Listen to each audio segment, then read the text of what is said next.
This is a bizarre story. How true it is, I don't know. I mean, it's true that they tried this. But the rest of the who knows if it's true or not. But anyway, Salvador Cardinelli was a blackhander, an extortionist, in other words, inside Chicago's massive Italian community. This is between 1910 1919. He had a vicious gang. It was led by, he had two lieutenants, Nick the choir boy Vanna and Frank Camponi. In 1917, the choir boy, who he had actually been a choir boy, he wandered into a pool room that Cardinelli ran on 22nd Street. 22nd Street, I should tell you, became a notorious, terrible place. Sex shops and all that sort of. I think I say Levy, it's pronounced Levy in Chicago. I walked down 22nd Street a few years ago just to see if because it really was known throughout the world in its heyday. It was its own universe down there. Almost all of it is gone, but if you know what you're looking for, you can see little bits and traces of the old Levy neighborhood. Anyway, he had this pool room, and Cardinelli, who they call El Diablo, the devil in Italians, he gets these kids to wander in. Yeah, these kids, these poor Italian kids, they have nothing.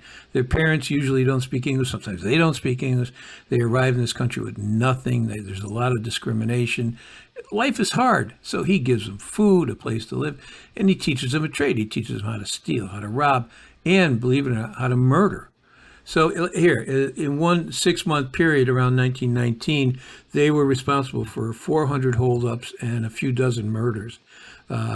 Nick the choir boy admitted to authorities that he killed at least 12 people while he was with the gang. They terrorized Little Italy through bombings, and they killed, in a 6-year period, 1915, 1918, they killed, they think, around 20 people in these bombings. The situation was they'd go into a store owner, and they'd say, "You're going to pay me $1 a week from now on." And he said, "Well, I'm not going." And if he didn't, they blew up his store, killed him. End of story. And the next guy who came along saw and paid. One of those who wouldn't pay was a saloon owner named Andrew Bauman. They murdered him. Cardinelli actually murdered him. There was a trial. Vienna, the choir boy, turned state evidence. Cardinelli was found guilty, sentenced to death. The court took no mercy on Vienna for turning state evidence. Also, they sentenced him to die, too, to be hung by the neck. So in prison, Cardinelli refuses to eat, and he lost 40 pounds. And on the day before the next morning when he's about to be hung, he's being led to the gallows. He was a surly, mean, tough guy, rarely spoke, but he's being dragged to he becomes hysterical, screaming, and they have to drag him to the gallows. And he won't get out of the chair. He jumps in the chair. He refuses to get out of the chair. So they think, you know what, we don't have time for this. So they tied him to the chair and propped the chair up on the gallows and hung him. The body fell down. They assume is dead. They take the body, they hand it to an ambulance. But one of the jailers noticed it was odd. I mean, why was it an ambulance? It was so strange. The family had hired this ambulance. It's almost always, of course, a family member takes the body away, or it's a hearse that goes to a funeral parlor. So the cop looks in through the windows and he sees there's a nurse in there, a doctor, some other guy, and a series of hot water bottles. He calls the warden. Now it becomes very clear what was going on. It was just all a ruse. So while the theory was a hanging would break your neck, there was a rumor going around the jail cell that it was better if it didn't break your neck, you could be strangled. And if you're strangled, you could be brought back to life. He had lost the 40 pounds, which decreased the amount of pressure that the noose would put around his neck. And then by faking this breakdown and having to be put in a chair, that big drop that would snap his neck was now reduced by several feet because of the chair. Had he been standing, he would have had his neck broken. So the drop was shorter, less violent, and he strangled to death.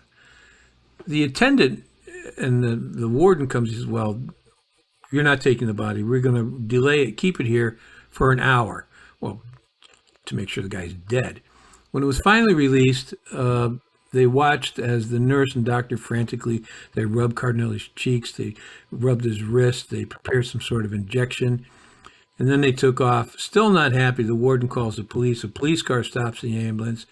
And they're still trying to revive this guy in the back of the ambulance, which has a specialty heated bed, a massive oxygen tank, an electric battery with dozens of syringes.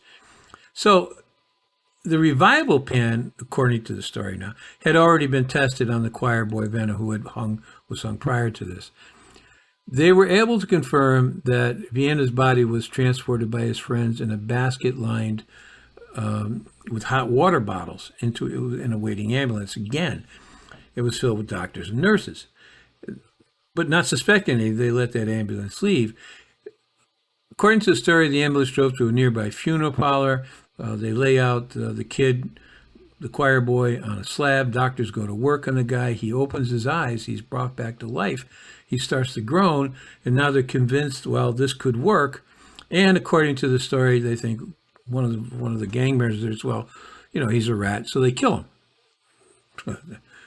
Makes sense in that world.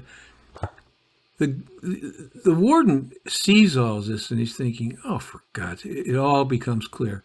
So he tells, after he's made the body wait for an hour, he tells the police to escort this body, Cardinelli's dead body, to a nearby undertaker. Cardinelli, by the way, was later subject to a guy named R.W. Burnett wrote a novel, Little Caesar, that became a movie, a great movie, in 1930, I think. And it's based on Cardinelli and the Cardinelli gang. Isn't that interesting?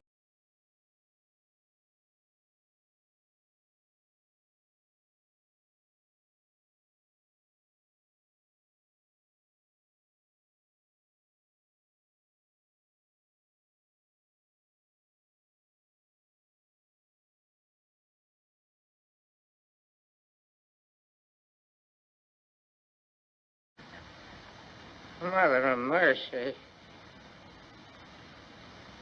Is this the end of Rico?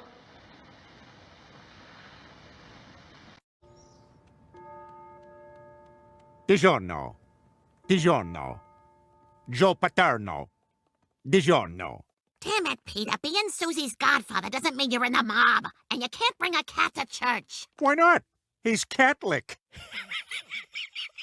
He does a muttly laugh.